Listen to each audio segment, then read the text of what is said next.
Hello everyone, ಇದು ನನ್ನ Wednesday vlog. ಮಳೆಗಾಲ ಚಳಿಗಾಲ ಬಂತು ಅಂದರೆ ಏನಾದರೂ ಬಿಸಿ ಬಿಸಿಯಾದ ಸ್ಪೈಸಿಯಾದ ಸ್ನ್ಯಾಕ್ಸ್ ತಿನ್ನಬೇಕು ಅನಿಸುತ್ತೆ. ಈವ್ನಿಂಗ್ ಟೈಮು ನಮಗೂ ಸಹ ಗೋಬಿ ತಿನ್ನಬೇಕು ಅಂತ ಅನ್ನಿಸ್ತು. ಅದಕ್ಕೆ ಅಮೃತ್ ಗೋಬಿ ಸೆಂಟರ್ಗೆ ಹೋದ್ವಿ. ಅಮೃತ್ ಗೋಬಿ ಸೆಂಟರ್ ಇರೋದು ಕುವೆಂಪು ನಗರ್ ಅಪೋಲೋ ಹಾಸ್ಪಿಟಲ್ ಹತ್ರ, ಮೈಸೂರು. ಇದು ನಮ್ಮ ಫೇವ್ರೆಟ್ ಅಡ್ಡ. ವರ್ಕ್ ಸ್ಕೆಡ್ಯೂಲ್ ಕಡಿಮೆ ಇದ್ದಾಗ ಮತ್ತು ಫ್ರೀ ಟೈಮಲ್ಲಿ ನಾವು ಇಲ್ಲಿಗೆ ಬರ್ತೇವೆ. ಟಿಕೆಟ್ ಕೌಂಟರಲ್ಲಿ ನಾವು ಟಿಕೆಟ್ ತೊಗೊಂಡು ಗೋಬಿ ಮಾಡ್ತಾರಲ್ಲ, ಇಲ್ಲಿ ತಂದು ಟಿಕೆಟ್ ಕೊಟ್ಟರೆ ನಮಗೆ ಗೋಬಿಯನ್ನು ಕೊಡ್ತಾರೆ. ಆಫ್ ಪ್ಲೇಟ್ಗೆ 40 ರುಪೀಸು, ಫುಲ್ ಪ್ಲೇಟ್ಗೆ 80 ರುಪೀಸು.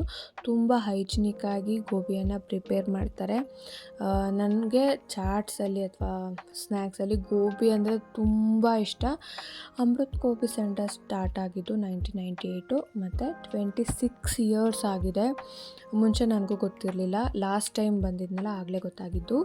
ಗೋಬಿ ಅಂತೂ ಇಂತೂ ಕೊಟ್ಟರು. ಬಿಸಿ ಬಿಸಿ ಸ್ಪೈಸಿ ಟೇಸ್ಟಿ ಯಮ್ಮಿ ಗೋಬಿನ ನಾವು ಟೇಸ್ಟ್ ಮಾಡಿದ್ವಿ. Thank you all.